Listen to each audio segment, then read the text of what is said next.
Reignite your intuition, the show to grow your intuitive self. This is episode number 4, where I'm gonna tell you 3 tips to reconnect easily without losing time.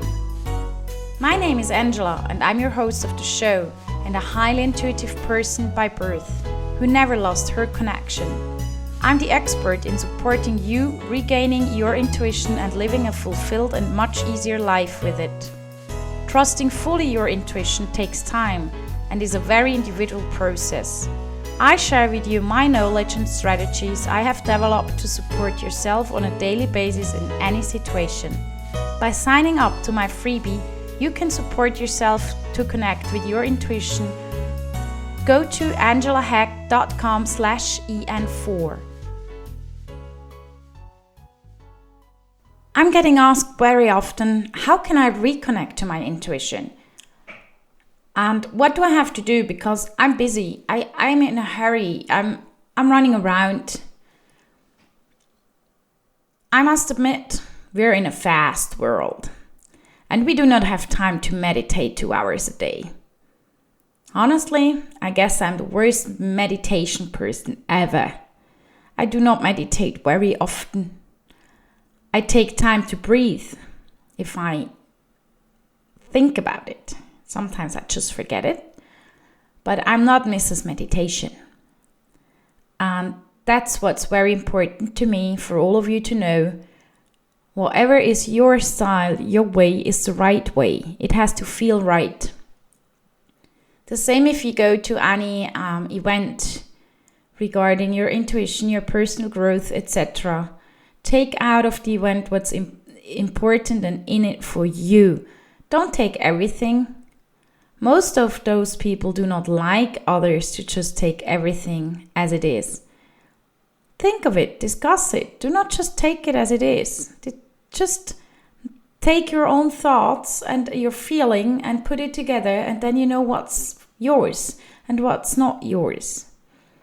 For example, Tony Robbins. I've been to Tony Robbins this year in London, 2017, and it was amazing. There were 10,500 people out of 67 nations. Can you see the potential that was in that room? It was huge. But in the breaks, I heard very often people saying, "Oh, I do it that way like he says, and this as well, and that as well." That's not his intention.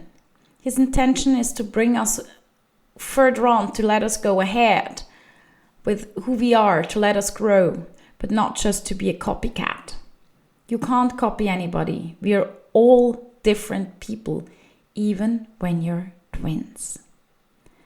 So now back to how to reconnect to your intuition on a daily basis with 3 simple tips. The reconnection is actually pretty easy as it is within you anytime, always, your whole life. And one of the easiest things to do is to breathe. Just breathe consciously. Loads of intuition has to do with being conscious. Consciousness is something that we are not very good at it anymore due to the fast world around us.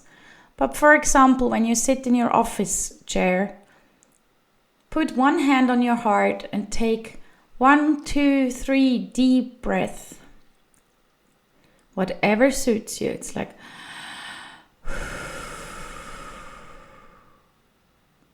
that's my breath, for example.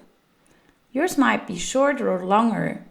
It's not a race whose breath is shorter or longer. Not at all. Because it's your rhythm. The more you breathe, the more you'll most probably experience that you're becoming a slower breather. Your hand on your heart can happen anywhere. In a meeting room, in the office, at home, anywhere, literally anywhere. Also when you're brushing your teeth, why not? Put a hand on your heart. The breathing part might be a bit different then, but put your hand on your heart because all you're giving is your intuition the sign, yes. Yes, yes, I'm welcoming you back as a part of my world. And what's happening, it's amazing. The moment you're giving a clear yes that you want to have your intuition openly back and as a supporter, it's jumping in because it's actually waiting for this sign. It's hoping for it, sometimes a full lifetime and sometimes just a few years. So first tip is put a hand on your heart, breathe consciously. If you can't breathe consciously, just put a hand on your heart. You can do that anywhere. Nobody looks weird when you put a hand on your heart. It's actually something that when you see someone doing it, you start to realize they are very aware of what's happening as well. And sometimes others put their hands on the heart as well. It's beautiful to observe, to be honest. So hand on the heart. Conscious breathing is already 2 tips. But these are just little things, and it's important that you get them. That you get them very well when you're doing it at daily basis. As a matter of fact, there is other things you can do when it's a bit more calm. For example, you can train that you can get your own yes or no to use your body as a pendulum. Okay? Your body is giving you the rhythm to have a yes or a no in a situation. Let's take it to shopping.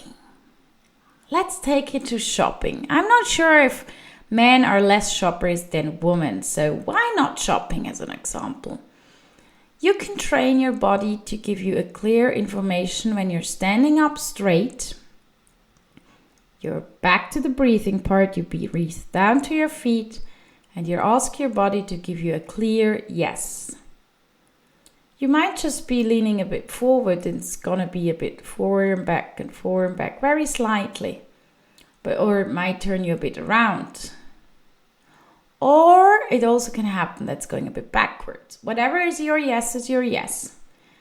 And then you take a break, you quickly shake your body, and then you do the same and ask for a clear no. And you train that for let's say a week or 10 days. And then you go to a store and go shopping. And when you're not sure about something, just ask your body, because you're standing up there anyway. And to put both feet on the floor is nothing else than what you're doing every day, anytime when you're standing in front of things, because you're standing on your feet. And then you can use your body as a pendulum. And then you ask for, is it a yes or a no? Of course, you can only ask yes and no questions, but still, it's another option to start to reconnect more and more, because by the time when you're doing it regularly, it's becoming so natural that you just grab it and catch it, and that you have zero problems to just know it's a yes or a no without even moving your body at all. When you start to reconnect, things will happen to you that you will be like, oh. For example, I had for a long time my coffee machine in the kitchen that I couldn't see the water tank. But I always knew when I had to refill it. Not because I was counting coffees in my head. Because I just knew. I got the message, refill the water. And that's just amazing. That's so super cool when it's like that.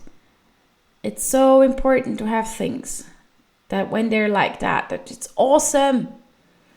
So we're going back to the 3 tips. Breathing consciously. Hand on your heart and use your body as a pendulum. Back to the breathing consciously. How to do that? It's a training. When you're sitting somewhere, on the couch, in the office, wherever you're sitting, breathe down to your feet. And if the breath is not going down there immediately, take time. Do it 2-3 times a day for 2-3 minutes. Don't take too long. It's just a training, and it's a breathing practice training. To get many more details, sign up for my freebie. You've got the link attached to that podcast on my homepage, so that you are sure and aware that you can breathe properly. Breathing is the biggest strength we have in our body. With our breath, we can heal. With our breath, we can change situations. With our breath, we are very, very strong. Are you ready for reignition? Yes? Then go to angelahack.com EN4 and sign up for the freebie with the link you find there. Thank you for listening to Reignite Your Intuition. If you like my podcast, please come back. Tell friends and feel free to share with others how they can access the podcast. Have an intuitive day.